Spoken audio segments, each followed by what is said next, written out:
How's it going, people? Welcome back to the channel and welcome back to the Forever Arsenal podcast. James, Lee, Jordan back in the building. Hit the like button. We're here to talk about a win, a nice win at that. And we're going to talk about the Everton game on the weekend. Predictions, comments of the day already, all in hand. Prediction table updated. Someone else has got a correct score. The usual suspect this season, it seems. But again, that's towards the latter end of the show. How are we feeling? Jordan's back to his. We need another message from you, man, because one. No. I sorted it. I had a madness earlier on, but you called this sorted it. The audio's good. The signal's good. The backdrop could be better, granted. You know. Hang on, look at James. James has got a shitty background today. Don't pick on me today. No. James is just not as good as usual. It's still good. Oh, jeez. Where are you today, James? Where are you today? The same room, just the microphone wouldn't connect, so I've had to put myself here. I don't know what's wrong with it. Yeah, it's not good enough, James. It's just not good enough. Well, look at yourself. Look at Jordan. Should be called two professionals and two amateurs. This is what it should be called. With headphones somewhere.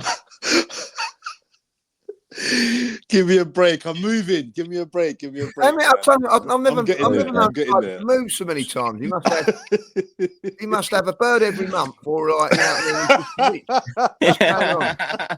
It's such a range of backdrops, isn't it? It's unbelievable. I reckon he's got about 10 birds on the go. I really do. You know what I mean?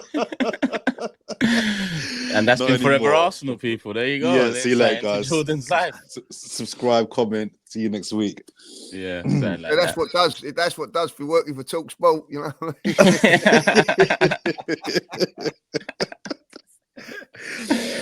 I'm getting there. I do prefer it when we're all smiling like this. I can't lie to you, but yeah, we're smiling because it was a 3-0 win last night. Monaco, Champions League. We're currently sitting third with 2 games to go. Very strong, very healthy. And let's just get straight into that. I mean, both James and Lee went to that game. As Jordan sorts himself out less than 3 minutes into the pod. His birds just walked in or something. Like that. His birds giving him a clip round the ear, something like that. Oh, shut it, you Lee judges. That's why he turned the camera off. That's why. Yeah, it's like, I reckon that's what it is. No. If you have to know, I was seeing if I took off this horrible light above my head, if the natural light was going to be better, but it's worse. That's what I was doing. You know? But you turn off. How did you work it out? If you turned off your camera though? Just leave the production to production. Like, jeez, guys, you need your camera on to you lot are on me. He turned the camera off. All right, I got told off. I got told off. All right, is that? Are you happy now? I got told off. Better. Right? I'm actually happier. I'm happy. Yeah. Like, let's just tell the truth. He's come in and said, like, how many girlfriends you got? I was going to say boyfriends there for a minute, like, you know. Oh, you know, listen. You never know. I've heard some shenanigans go on over that TalkSport. I know that, like, you know. So Bukayo Saka, he had a really good game yesterday. Like, you he want to be really positive? Impressive. He started positive. He ain't picking out the negatives today. Come on, you Arsenal. James, Lee, you both went to the game. Usually we start with Lee, but this time around we'll start with James. James, how was it like? Obviously, you're not a regular attender like Lee is per game, but some things have been said this season about the energy, about the nervousness in the atmosphere this season. I mean, did you feel that? I know there was a lot of tickets available a couple hours before the match started. I tell you how I felt, which is a very rare thing, especially when I go to the Emirates. I felt really relaxed. Like, I was really just like, you know. Is it because it's Champions League? Sorry? Is it because it's Champions League? I think the format somewhat does that. I think having beaten Sporting, we were a touch more relaxed. I've got to say, I think we didn't score till the half-hour mark, 35 minutes, but I was kind of never in doubt we would.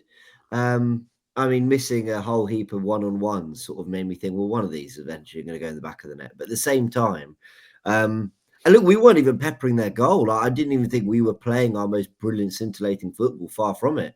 I just thought we just always looked quite in control and the goals would inevitably come. So I was quite relaxed. I mean, Robbie keeps asking everyone, and rightly so, whether we like the new Champions League format. And I think, look, you could argue it doesn't have the kind of tension, and every game doesn't feel like it matters as much as it did before. But then at the same time, I feel when I'm watching Arsenal, every game feels so important. It's actually quite nice that the odd game doesn't feel like it's life or death. And yeah, I felt pretty relaxed. I don't think the Emirates largely did too. There was a good atmosphere. There was a decent energy. I mean, Lee goes more often, so he could tell you if it was more or less than normal. But I sort of just enjoyed the evening, really. And at 1-0, missing all those chances, any Premier League game, I'd be going, oh no, it's 1-0, you never know.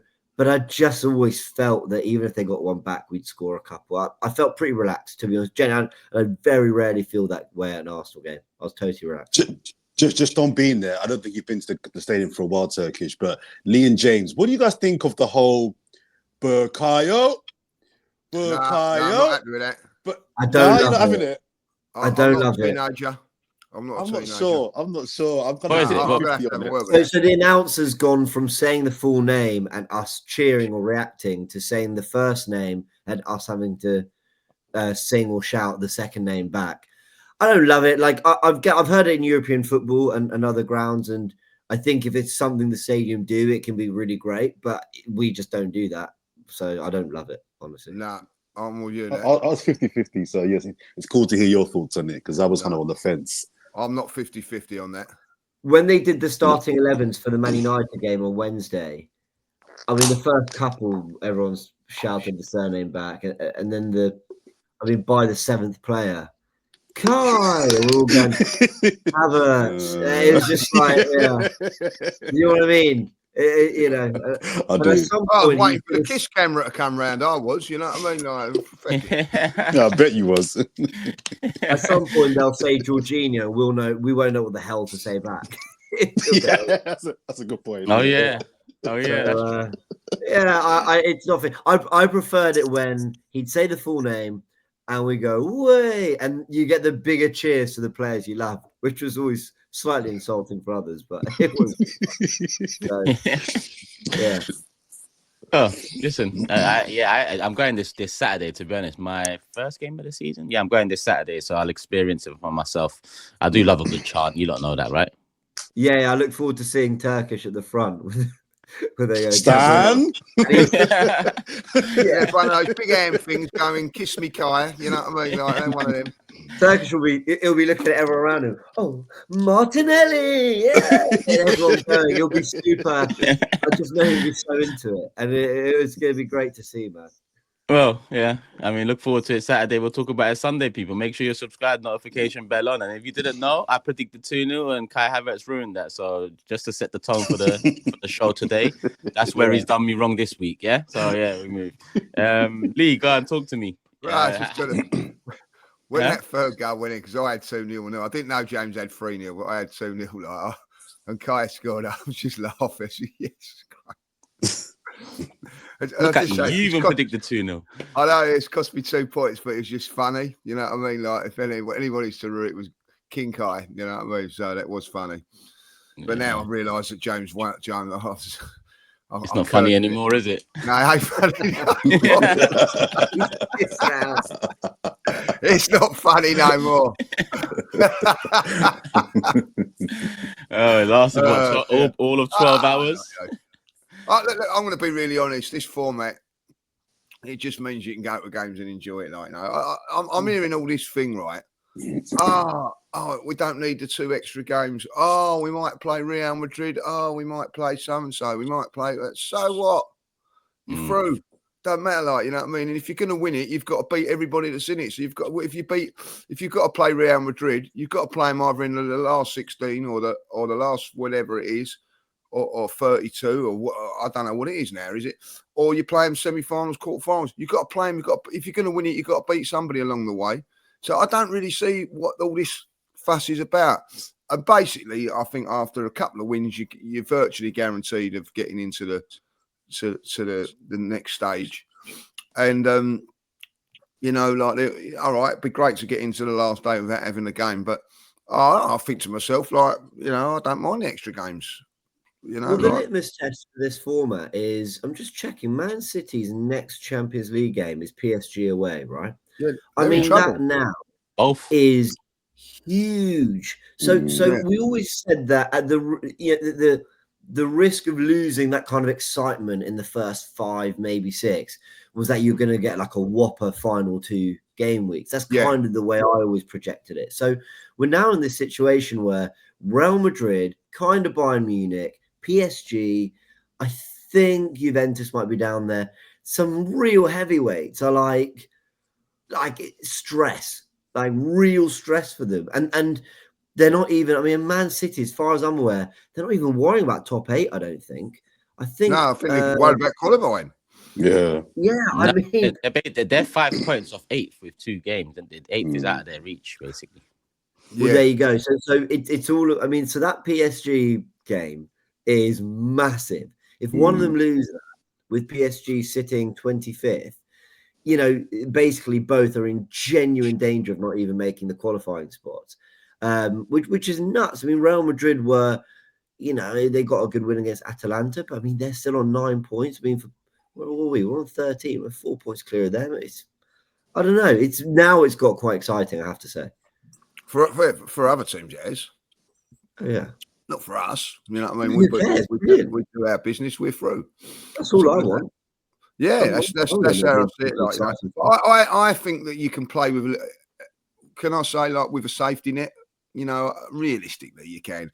It's like you know, in the league at the moment, it's doing the old tightrope walk without a net, and you can't afford to slip up. You know, and that's the difference in the games. I felt a little bit more relaxed yesterday, as you said, James. I didn't really feel.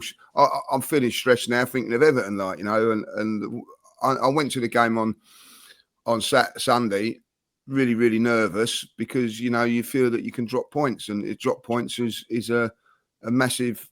Well, like as we said, we felt like a loss on Sunday, and I know come Saturday I'm going to go to the game in a completely different attitude than what I did yesterday. I felt that in the crowd yesterday, and with the players as well. At 1-0, I would have been. Well, I would have ripped out my ear if I had any air left. If that was a league game, because you could miss after miss after miss, and you think that it would happen. But that game there, you're thinking, oh, well, as you said, James, and you're right what you're saying. Oh, we'll get another one in a minute. Ain't the end of the work, you know. And it worked out that it was quite comfortable at the end of the day. I will say this: I didn't think it was another great performance. I'm sitting there thinking, well, who was man of the match? I didn't really think there was a man of the match. People were saying Saka was man of the match.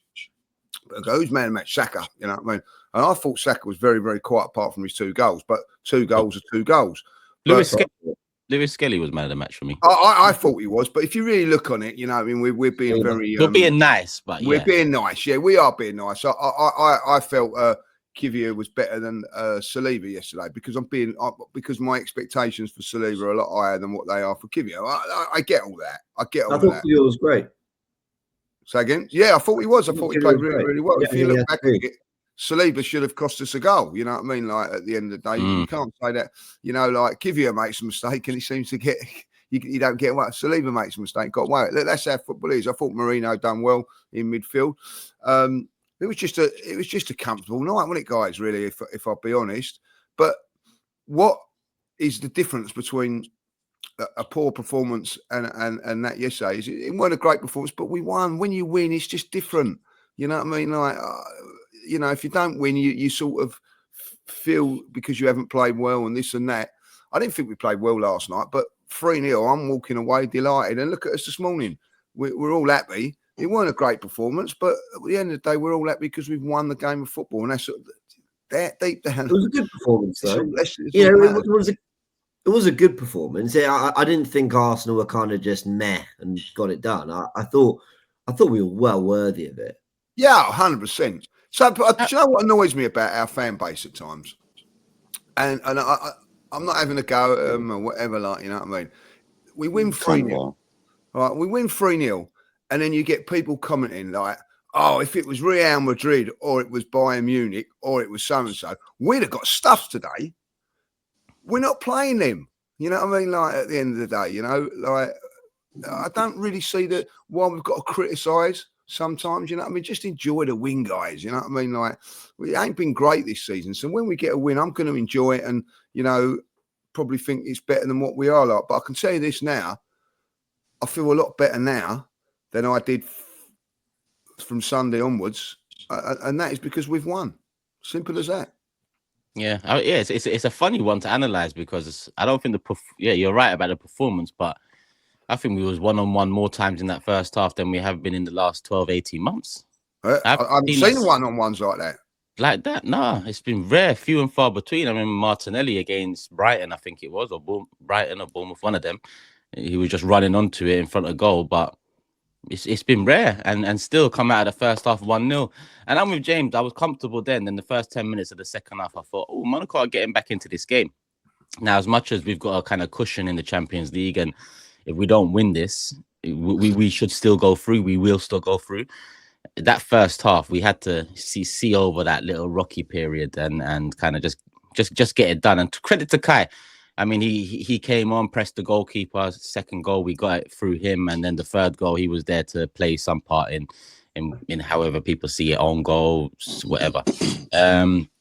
We needed that in the end, but why are you laughing, Lee? Own goal. You know, I bet you've watched that about 80 old times there, just to say, please be an own goal. Please be. Listen, I take my job very seriously, Lee. All night, I haven't slept. I've been watching that back. I've been drawing lines. Yeah, I've paused it, slowed it down, rewinded. I've done everything I need to do. Good space creation. Yeah. Well, there was space there. Yeah, we can say that. I thought he was the difference between us winning the game 1-0 and 3-0. I'll be honest. I thought when he came on, we upped it. Looked better. But you know what's funny? We have games like the Fulham one where we create very little, and off the back of it, it's the need for a striker. And we have games like the Monaco one where we create a hell of a lot, and the need for a striker is still highlighted for a very different, in a very different way.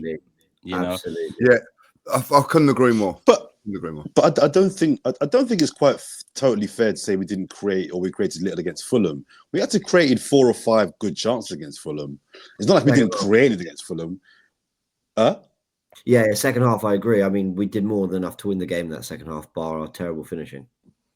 But I take the overall point that the finishing here was better. This fixture just gives me PTSD because there's 2 or 3 Arsenal games over the years that have really stuck in my soul for negative reasons. The Liverpool 5-1 at Anfield will always be number 1 for me. But this is a close second. Which one? yeah, the Suarez one. That game just I can't get over that game. But this one is a close second because that 3-1 at the Emirates, I've forgotten what year it was. I'll never forgive the Arsenal team for collapsing on that day. It was a horrible night. It was such a horrible night. So whenever we play Monaco, the first year we didn't get Barca or Bayern in the last 16. I know. Monaco. I know. And then who was it? Berbatov? Was Monaco? He was there. I think Martial was in that team as well. Martial, Berbatov, a few of them, yeah. Yeah. Did we lose 3-0 or something and then get 3-1 at Emirates and 2-0 we beat them in Monaco. That's right, yeah. And we was all over them, weren't we? Yeah, that's right. So Olivier Giroud had one of his master classes that day. Oh, yeah. I remember it, yeah. So this fixture always kind of makes me just kind of shudder. Sorry, no, I'm just kind of giving context to this game. I hate playing Monaco because of that one game. But I don't think we were great. Got the job done, 3-0.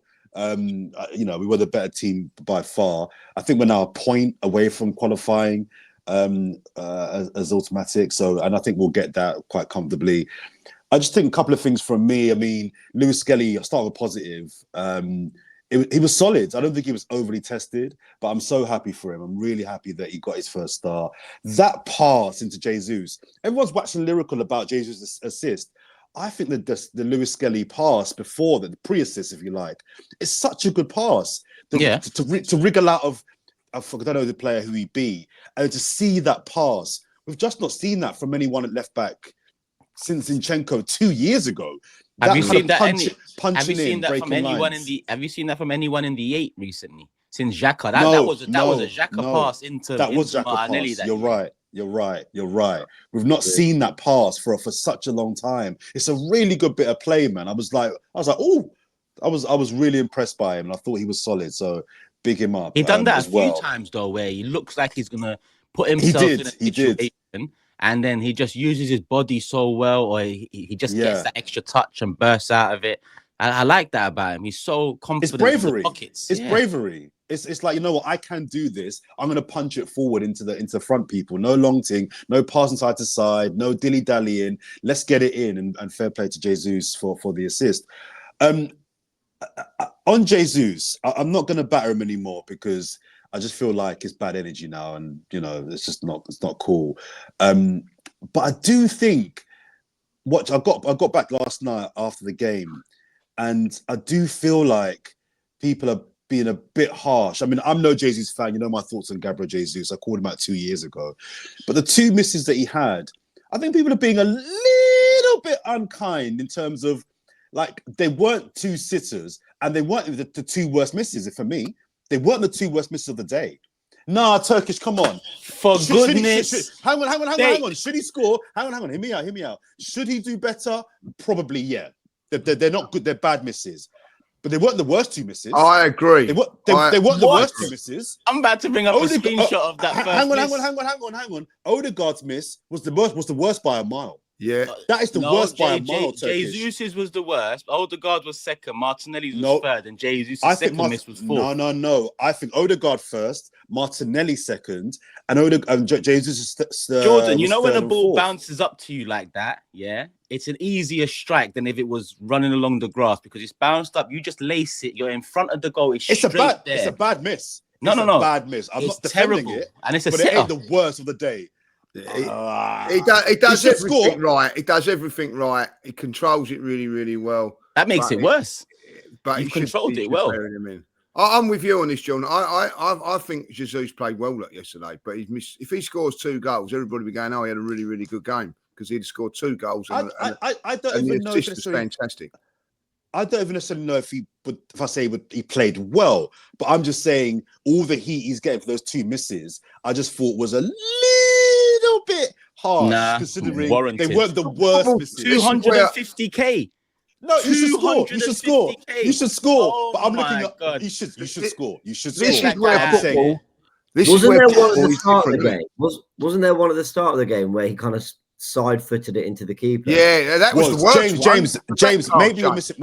Maybe we're thinking of the wrong misses things. I'm thinking of that one after 4 minutes, and then the one where he's hit it low and the keeper's foot has saved it. Those are 2. And then there's a third one where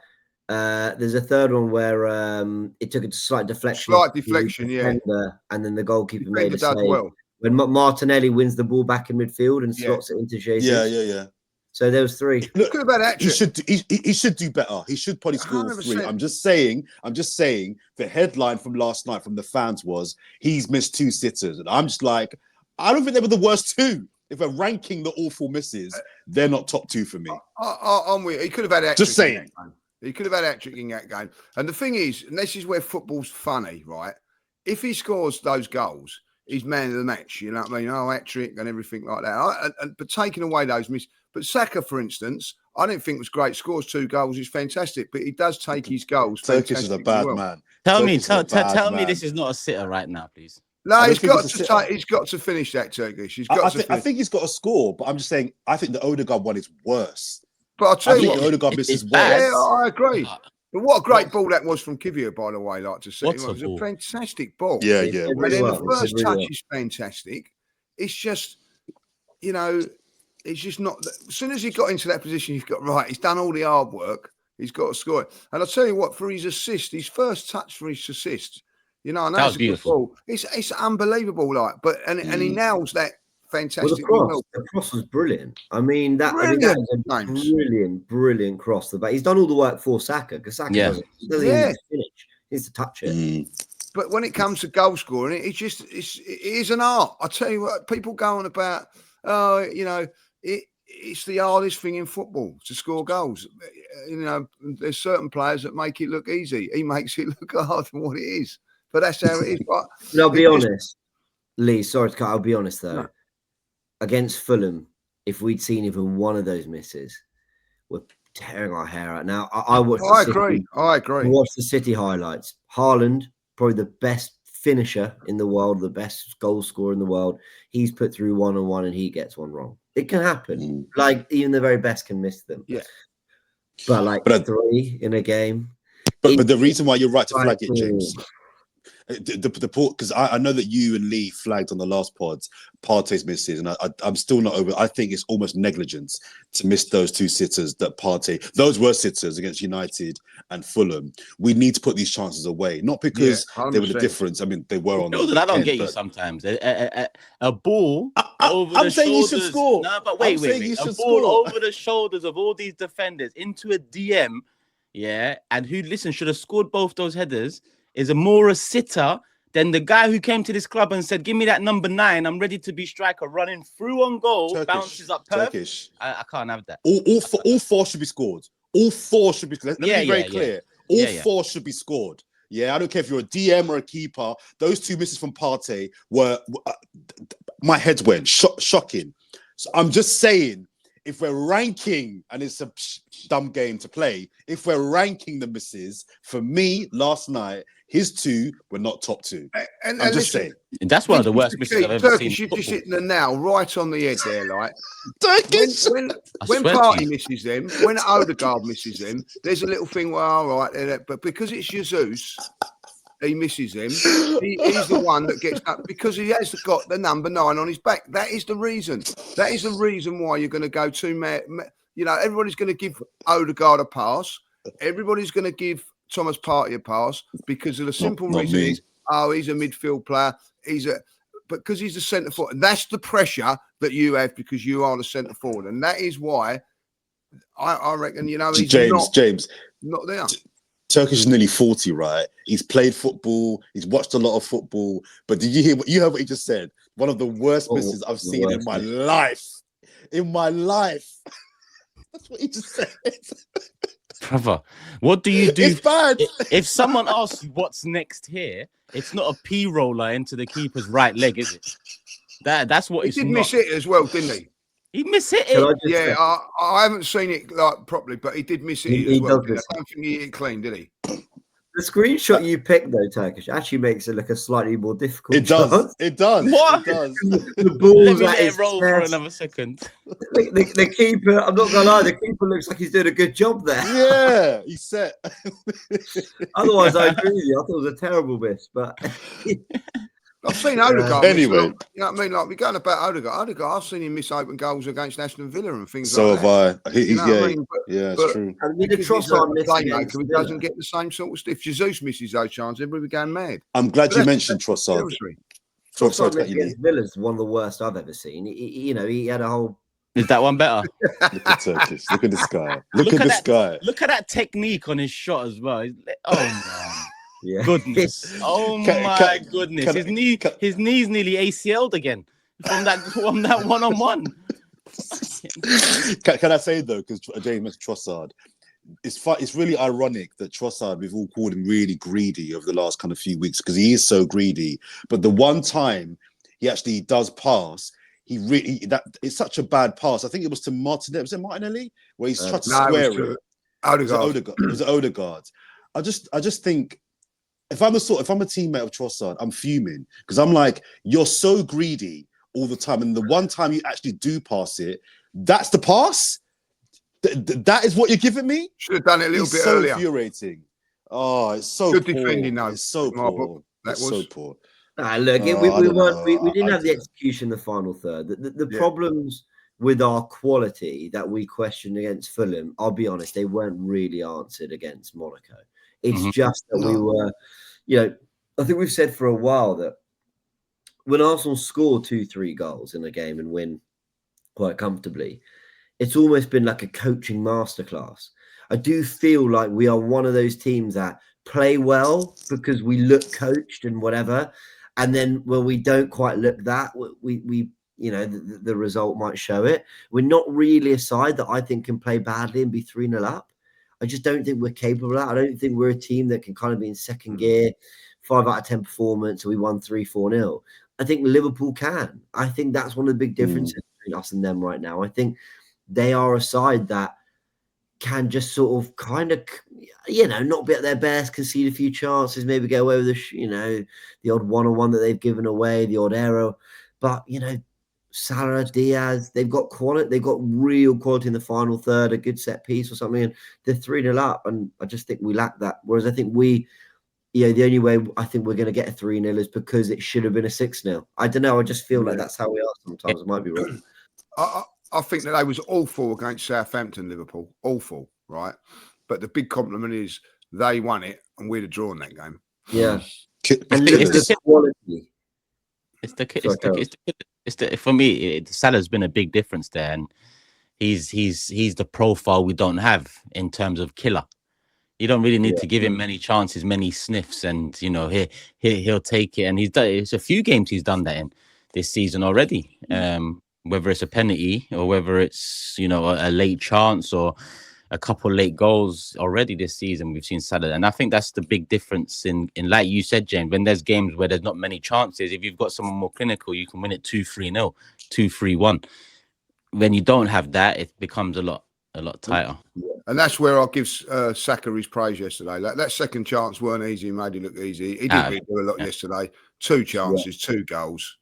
That's the difference between him and the rest. Yeah. Can I ask you? Oh, sorry, no, go. Sorry, Tex. No, I don't know. I was just off the top of my head. You can probably confirm it. 15 Champions League games, 9 goals, 5 assists, if I'm not mistaken. Might be true. I think I saw that. 9 goals plus 14 contributions in his first 15 Champions League games. And another question answered from Saka. Obviously, for me, the next question for him in terms of the next level up will be in the knockout stages of the Champions League. And pulling out a big, win for us and being the star of the show. But every single challenge he's set, whether it's bouncing back from firstly breaking into the international sides, bouncing back from a penalty miss in the final, to carrying Arsenal at times on his shoulders, to what we see now, amazing. His progress has been nothing short of amazing. I agree. 8 goals and 6 assists I've got here. So 14 goals and assists in 14 games. Okay, 14, yeah. 14. But still Monaco had 2 men on him yesterday, every single time. And they kept him quiet, but he still comes up. I just got, what can you say about him? As I said, everybody's saying he was quiet yesterday, and he probably was by his standards, but he still won us the game, guys. You know what I mean? And that's how, it probably was man of the match because of that, if you be really honest. But you want to give it to other people, but he's just growing into a superstar now, and I feel like he's definitely a man now. You can see he's got bigger and bulked up and everything like that. And I just that second goal, by the way, he's not that would have been missed by a lot of players last night. That would have hit the goalkeeper or whatever.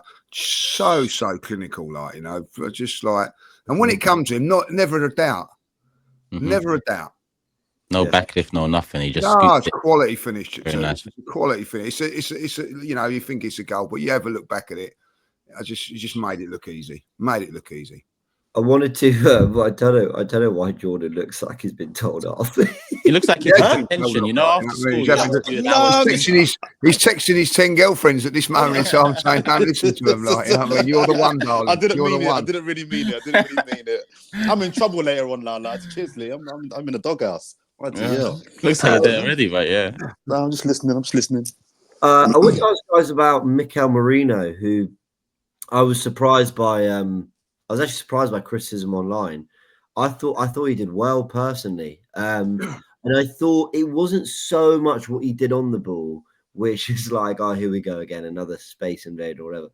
But and Tex just turned off his camera. That was great. I thought, while they clearly still need to work on it, I thought the dynamic between him and Martinelli was so much better. And in that first half, Martinelli kept finding him on the underlap. Like the amount of times we got in behind because of that Merino run. There was one moment in the second half, I remember.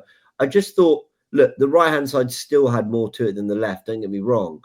But I thought things functioned a lot better with Merino there. And actually, Martinelli looked like he didn't always have to try take on a man. It looked like there was a pass in for him. There was someone else to recycle possession to and go again. Look, they need to work on it. How many times have they played together? Probably only twice, maybe. But I actually thought he did. I thought he did quite well. And I just thought there was a better balance. And yeah, okay, you want then the quality on the ball to get to the levels it needs to. And I thought it was fine. And, he'll hopefully get better. But I thought it was encouraging. I'm with you, James. I thought he done okay. I couldn't believe it. Like walking out yesterday, four or five people came, what do you reckon that Mourinho? He's rubbish, isn't he? And I'm thinking, if I just watched a different game here or something, Yeah, I thought that do you know what it is, Lee? Sorry, Go on. I've cut you three times now. Sorry, mate. Do you know what it is? It's basically a lot of people, I think, are like kind of snobs. And if midfielders aren't scoring rockets, or they're not doing stepovers, or they're not doing something that's overtly obvious to see what it is they do, they're not rated. I remember when Gundogan first joined Man City and the heat that he got, because he wasn't a flashy player, people couldn't see what he was doing. Now we see the Gundogan that's been in the Prem for how many years and how great a midfielder he is. Sometimes you don't have to do all the flashy things to be rated. I think if you know ball, and this isn't me being a snob, although it is a little bit, if you know ball, you recognise what Mourinho does. I think there's another level for him to go. I think next year we'll see the real Mourinho. But if you watch him, you understand the importance he has to the team. And I think a lot of people that criticize him are just criticizing him because they don't see him do anything obviously good. Do you know what I mean? Like beat three players or a step over or a flick. He doesn't. That's not his game. No, his game is he's neat and tidy, and you need those players in your team. Yeah, you need those. But he's also a physical presence. Yeah, no, he is. For sure. I thought Rice did well in the six personally. I liked him there. So I thought the balance was quite good. But I think basically, you know, a lot of how you view football as well is basically, you know, in the same moment, you can pick out a positive and a negative. So I saw Marino make 3 underlaps for Martinelli, but then his cross went to no one. Like he never picked anyone out, didn't find anyone in the box, cutback wasn't great. So basically in that moment, you either look at that and go, 3 poor crosses, what are you doing? Or I mean, the way I saw it was great, like really good underlap, gave Martinelli an option, found a way in behind Monaco several times. We definitely got in on Marino's side a lot more than we did on Saka's side. Refreshing to see. So I saw him actually give us something different. And I actually thought the way he was kind of making space by going to the touchline or going near Martinelli gave then Lewis Skelly a bit of space to play. And I just thought everything ticked way better on that side than it did with Timber and Rice there. And in Timber and Rice, we're talking about 2 better players, but that's why balance comes in. You get 2 left footers, you understand the roles maybe in a slightly different way. And okay, Monaco probably weren't as good and as organised that side as Fulham were, but you know, it can yield different results. So definitely something I want to see more of. And what did you make of his performance, Turkish Marinos? Yeah, I think he got into good positions, but I'm a bit less lenient on his output in the final thirds because I like him. You know how I feel about him, and I think harshly criticized. But when Jordan said next year, I'm hoping he means 1st of January and not first game because there's a certain element of we've signed an experienced player here. You know, we know what we needed from the 8, some more attacking proficiency, I called it, maybe. And we are yet to see that side of him. Apart from in the box, in terms of set pieces, I think, you know, at times behind Gabriel, he's probably one of the, you know, and obviously Saliba in the last week. Marino's quite a big threat from the few minutes we've seen him. So I'm liking what I'm seeing. But at the same time, I don't know, you know, he needs to make this position his own sooner rather than later. Or I'm already thinking about the next 8 to come in, and we've already got to get a winger and a striker and all this stuff. So let's hope he does what he needs to do. Yeah, and Arteta needs to trust him, though, I think. Yeah. Do you know what is funny, though? We was talking about this yesterday, like, you know, and it's just a great point Turkish made. He's got to start doing it now. There was times when, you know, I'll give Robert Perez had 6 months, you know what I mean? Like Omri had 4 months. Bergkamp had a couple of months, you know what I mean?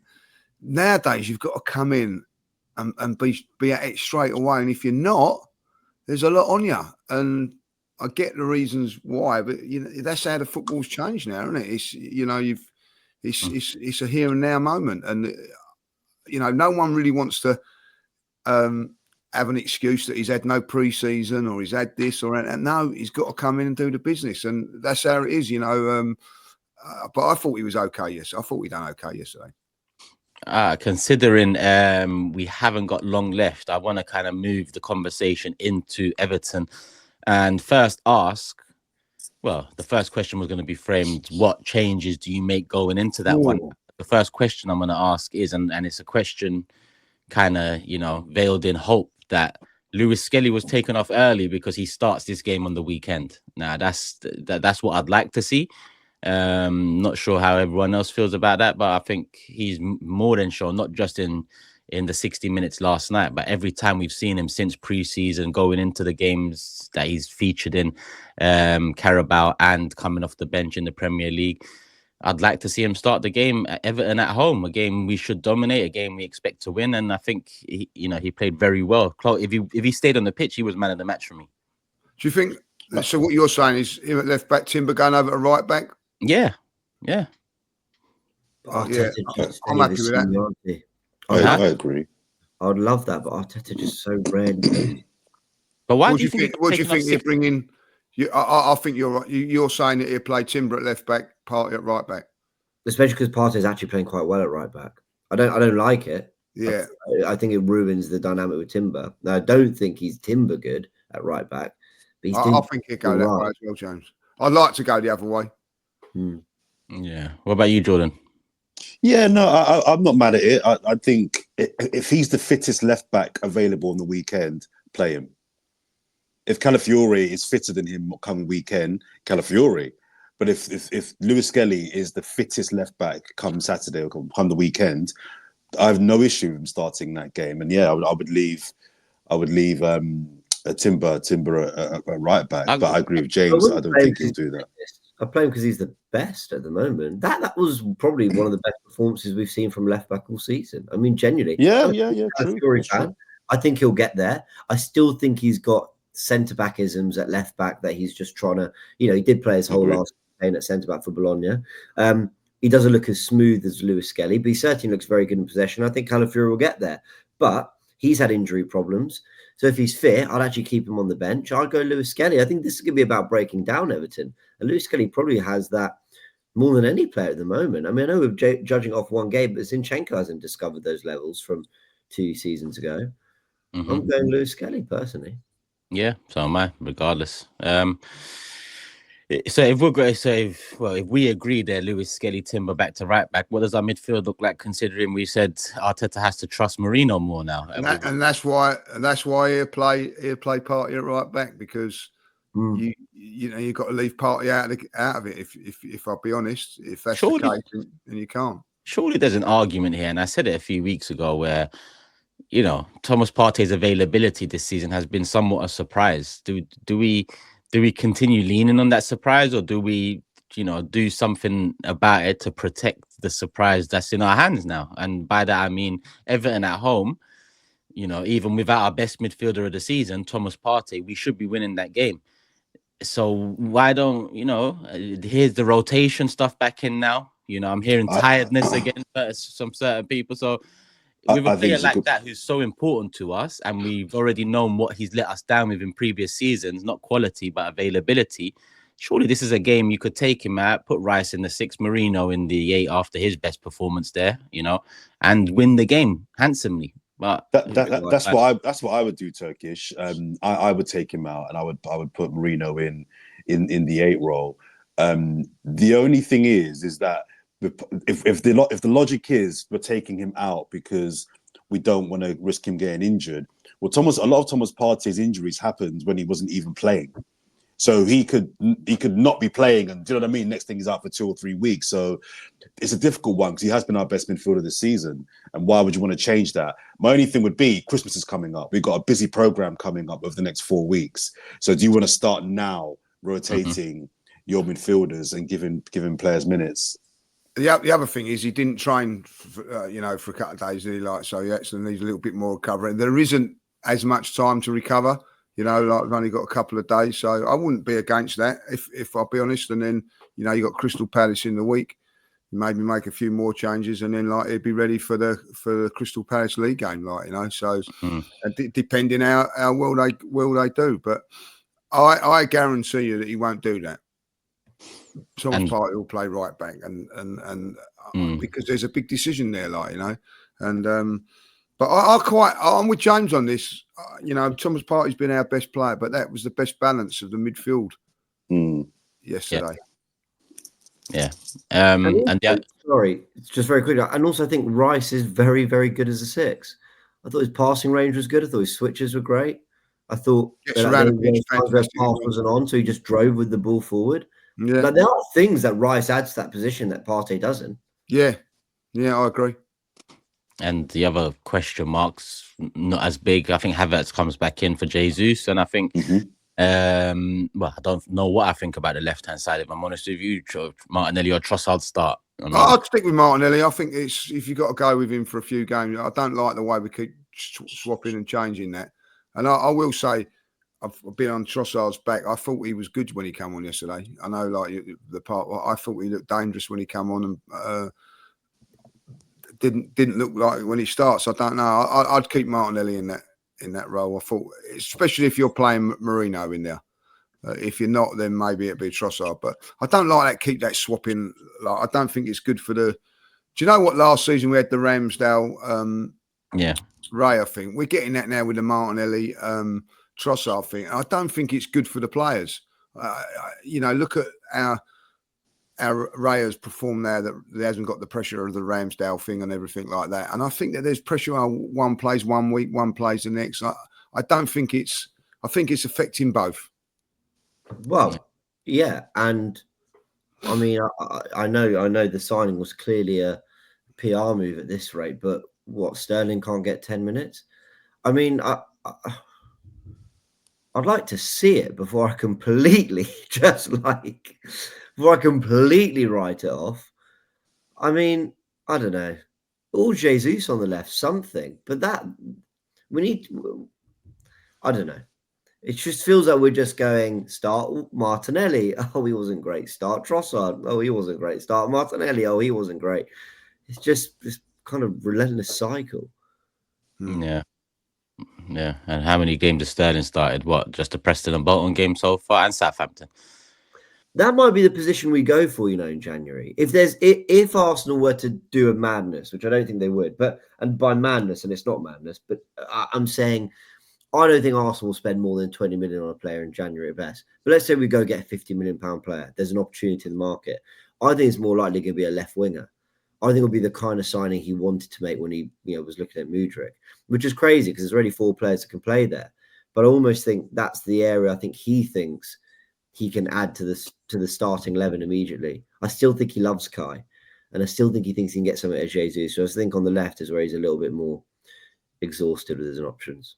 Yeah, well, whoever he loves needs to produce. We need to win stuff. Let me get the prediction table up. As I mentioned earlier, James did get the correct score, which puts him back at the top of the prediction table. Unbelievable. Well done on that. I've got to say, to say 3-0. What did I predict? 3-1. Oh, I thought I went 3-0.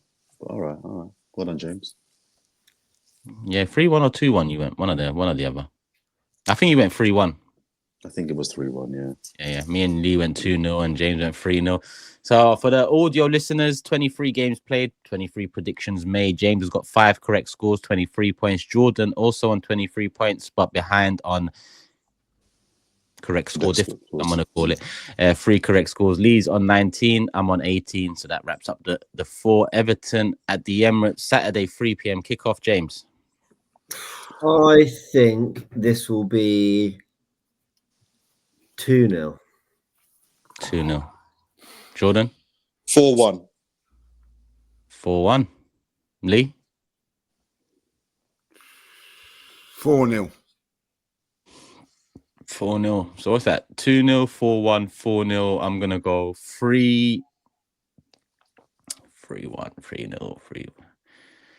I'm going to go 3-1. 3-1. Yeah, I'll go 3-1. Cool. So that's 2-0, 4-1, 3-1, 3-0.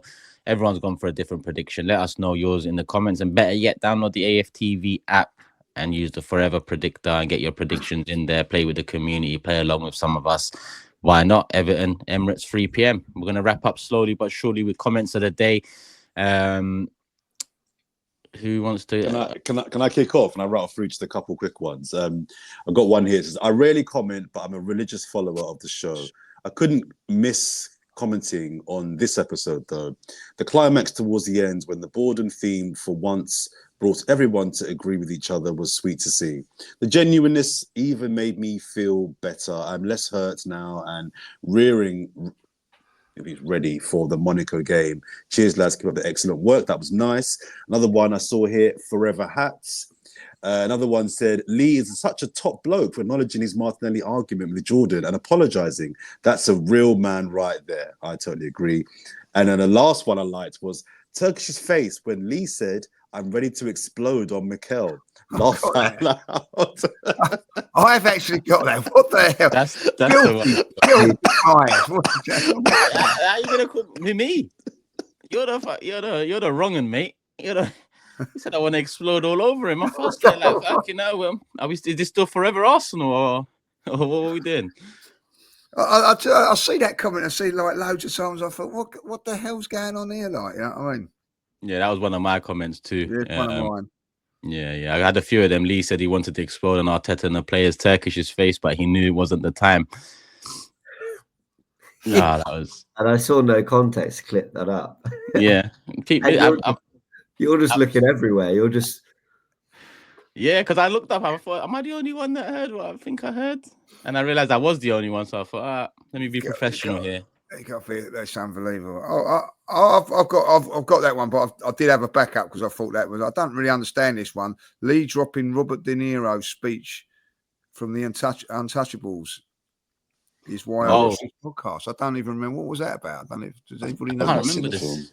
You did have a few passionate moments in the last pod. And then I said, I haven't seen the movie. I had that comment because of the reply, because I said Stephen Graham played Al Pacino in Boardwalk Empire, but it was Al Capone. And a lot of people are mentioning Al Pacino, yeah. Yeah. 8 a.m. streams, people. This is what it can do to people. Yeah. I know John's got to go, so I'll be quick. Brady said, seeing James's face after Turkish said bounce, lol. He thought he was talking about him. I'll see that one. Get the fuck off the pod. I do remember that. I remember. What did I do? And that was a really nice one from Craig Mallon. I'll shoot through it. It's quite long, but really quickly. Completely agree with Lee's comment about Jordan. Podcast wouldn't be nearly as good without him. Plenty of other podcasts out there, but what makes this one the best is the chemistry between the four of you. And then he goes on to say that he loves Kirsten Sharoy too, but we all bring something special to the table. There we go. They love you, Jordan. I love them too. Well, you don't. You say their comments are shit. Yeah, I was going to say, actually, that's a lie. It's just a bull-faced lie. He sits there with his notepad and goes, the comments were shit this week. Rattle through. People, 1 minute past 9 in the morning. Jordan's got an appointment coming up imminently, so we're going to wrap it up here. Hit the like button if you haven't. What's that? Wisdom tooth? Nah, not wisdom tooth. I've got to have stitches taken out of a tooth that I had out last week. Okay. Did you do a comment, Turkish? Fun. Yeah, I did a comment. I did the second one about. You're cheeky. You found your comment whilst we were live last time. You rat. Have you ever seen me do this? Have you ever seen me do this around minute 50? I'm looking for a comment. Scrambling. People, hit the like button. Make sure you're subscribed. Individual channels, you know what it is already. Love for the love. We'll be back again after the Everton game. Sunday morning, look out for the next pod. Or Sunday evening. We're going to wait for I've taken one comment into account saying that we should wait for Liverpool games to finish and Chelsea now as well. So maybe the pod comes out Sunday evening, Monday morning, not directly after the Arsenal game. Depends how it's set up. Listen, subscribe, notification bell on, and you'll be here, people. Love for the love. See you soon. Peace.